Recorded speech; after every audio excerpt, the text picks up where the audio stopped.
Hello আমার প্রিয় ছাত্রছাত্রী বন্ধুরা, আমি তোমাদের অমিতাভ স্যার। সবাইকে আমার YouTube channel practical and theory ক্লাসরুমে স্বাগত জানাচ্ছি।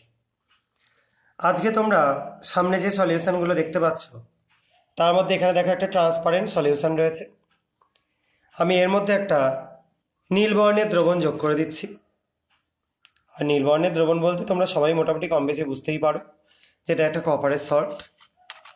এবার এই দ্রবণটা যোগ করবার পর আমি এটাকে একটু নাড়িয়ে নিয়ে তার মধ্যে যোগ করে দিচ্ছি কিছুটা কার্বনেটের স্যাম্পেল।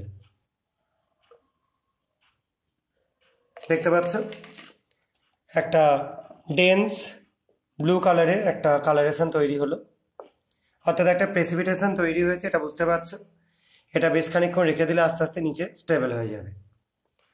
যাই হোক, আমি এর থেকে কিছুটা পার্ট এই অ্যাসিড একটু ঢেলে দিচ্ছি। এখানে রাখা একটা অ্যাসিড এর মধ্যে ঢেলে দিচ্ছি। দেখো আস্তে আস্তে একটা বাবলস উঠছে এবং কালারটা ডিসঅ্যাপিয়ার করে যাচ্ছে। এবার দেখো কালারটা একদম পুরোপুরি চলে গিয়েছে, আবার আগের মতো সলিউশনে পরিণত হয়েছে। এবার আমরা এর মধ্যে এই লাইট ইয়েলো কালারের সলিউশনটা অ্যাড করব। দেখো একটা ড্রপ করে অ্যাড করছি। রেডিশ ব্রাউন কালারের একটা কালারেশন তৈরি হচ্ছে। সবাই নিশ্চয়ই কালারেশনটা দেখতে পাচ্ছ, এবং কেন তৈরি হচ্ছে বা কি তৈরি হচ্ছে এই ব্যাপারটা নিয়ে এবার আমি আলোচনা করব। তো দেখো এখানে আমি প্রথম যেটা নিয়েছিলাম সেটা ছিল একটা কপারের সলিউশন। এখানে আমি কপার সালফেট নিয়েছিলাম। এটা একদম নিউট্রাল একটা সলিউশন। এর মধ্যে যোগ করে দিয়েছিলাম একটা কার্বনেটের স্যাম্পেল, যেটা ছিল যে কোনো কার্বনেট সলিউবল স্যাম্পেল তোমরা নিতে পারো। এখানে আমি পটাশিয়াম কার্বনেট নিয়েছি। তো সেখানে যে একটা ডিপ বা একটা মানে আকাশি টাইপের, যেটাকে আমরা বলে থাকি ইন্ডিগো কালার, সেই কালারের একটা প্রেসিপিটেশন বা অধক্ষেপ তৈরি হয়েছে।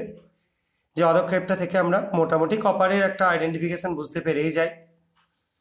এবার পাশে রেখেছিলাম একটা ডাইলিউট অ্যাসিড, সেটা যোগ করাতে সেটা ডিজলভ হয়ে গেল। এবং লাস্টে আমরা যোগ করলাম অনেক কিছুরই মুশকিল আসান পটাশিয়াম ফেরোসায়ানাইড, যেটা যোগ করাতে এরকম চকলেট কালারের বা রেডিশ ব্রাউন কালারের প্রেসিপিটেট তৈরি হলো। এটা তৈরি হয়ে গেলে এখান থেকে কপার একদম কনফার্ম হয়ে যেতে পারবে তোমরা। এটা ছাড়াও ফ্লেম টেস্টের মাধ্যমে কিন্তু কপারকে কনফার্ম করা যায়। যদি কারো ইচ্ছা থাকে ফ্লেম টেস্টের মাধ্যমে কিন্তু কপারকে কনফার্ম করতে পারো। তো আজকের যে পরীক্ষাটা করে দেখালাম সেটা Cu2+ র্যাডিক্যালের বেসিক র্যাডিক্যালের একটা কনফার্মেটিভ টেস্ট। আশা করা যায় তোমরা বুঝতে পেরেছো। যদি কারো কোনো অসুবিধা থাকে তাহলে তারা কমেন্ট সেকশনে লিখে জানাতে পারো।